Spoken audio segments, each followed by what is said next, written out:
lods yung ating fried na dilis. Ayan, ito toasted lang natin mga lods. Dahil sa ito ay ihahalo din natin sa gulay mga lods, no? Yung ating gagawing recipe ngayon mga lods yung araw na ito. Ito. At siyempre yung iba, meron din pipilitong isda mga lods, no?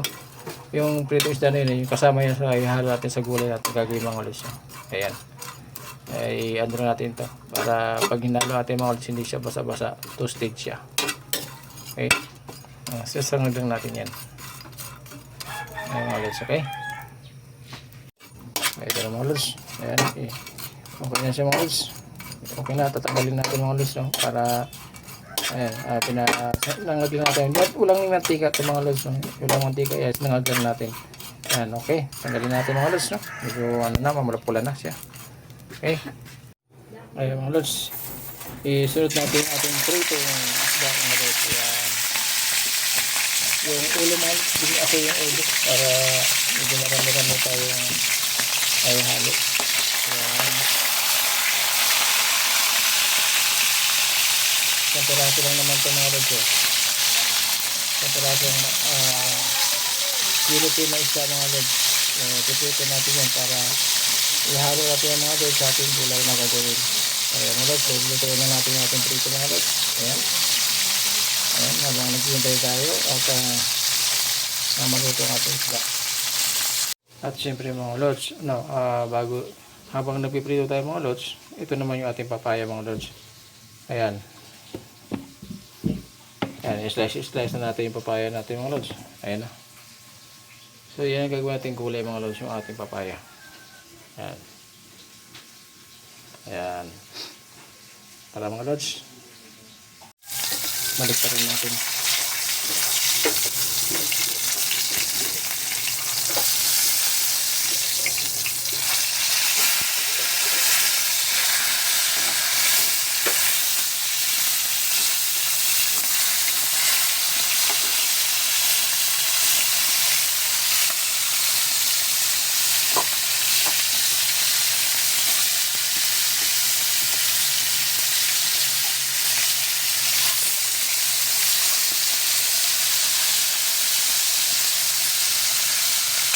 Ayan, baliktad mga lods.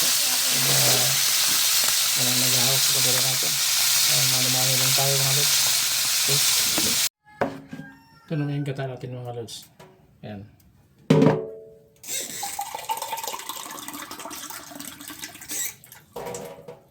Lagyan natin ito mga lods. Isang baso lang muna.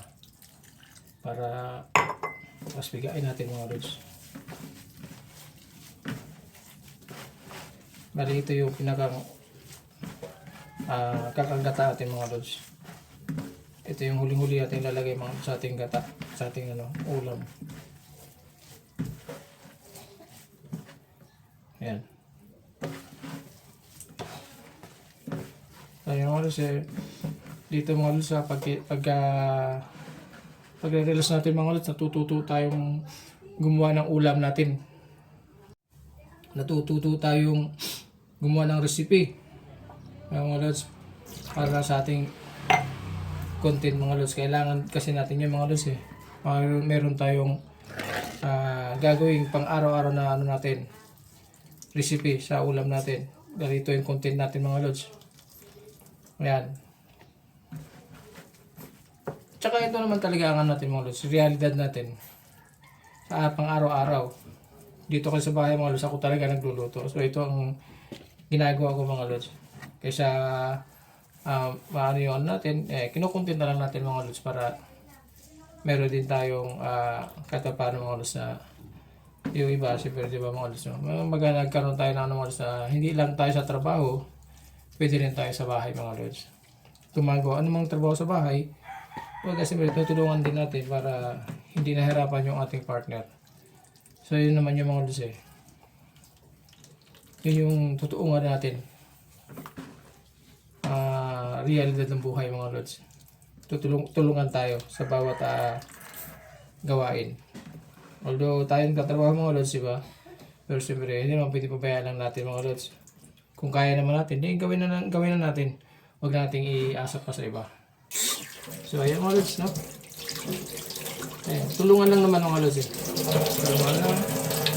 Ayan. Sa lahat ng bagay, magtulungan tayo. So ayan mga lods.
Yung huling taka natin mga lods.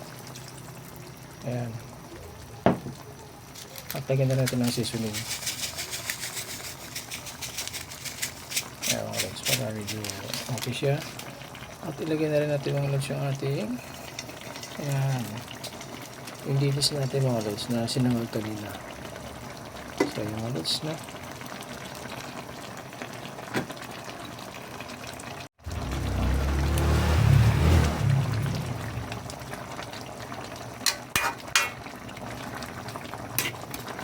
May tipan din natin ito mga lods. Okay na yung ating recipe. Ang tiblada niya kung ito ay swak na mga lods sa ating panlasa. Sige, mamaya natin tikpan yung mga lods. Palutuin mo natin yung ating huling gata. Ayan.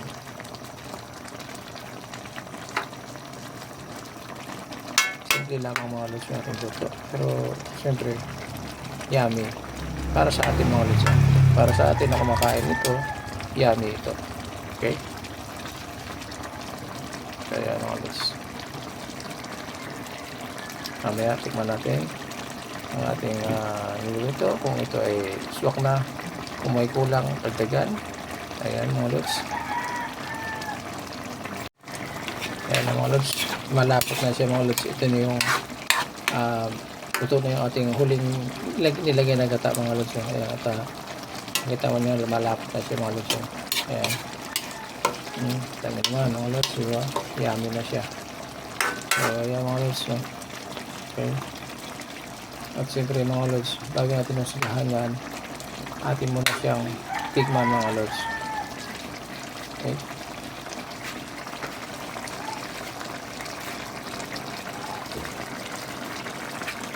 Ayan mga lods, tikman na natin yung ating recipe for today. Ayan. Siyempre mainit mga lods, may mapasok tayo, di ba? Wow! Grabe. Swabe mga lods. Simple lang ang ating recipe pero yummy naman. Ito ang masarap mga lods eh. Simple ang ulam natin na ginawa pero yummy para sa atin mga lods. Sa kumakain ito. Ayan. Ayan mga lods, thank you very much. Thank you for watching po. God bless po sa ating lahat. Salamat sa nanonood sa aking video. Ayan, thank you very much. Ayan mga lods.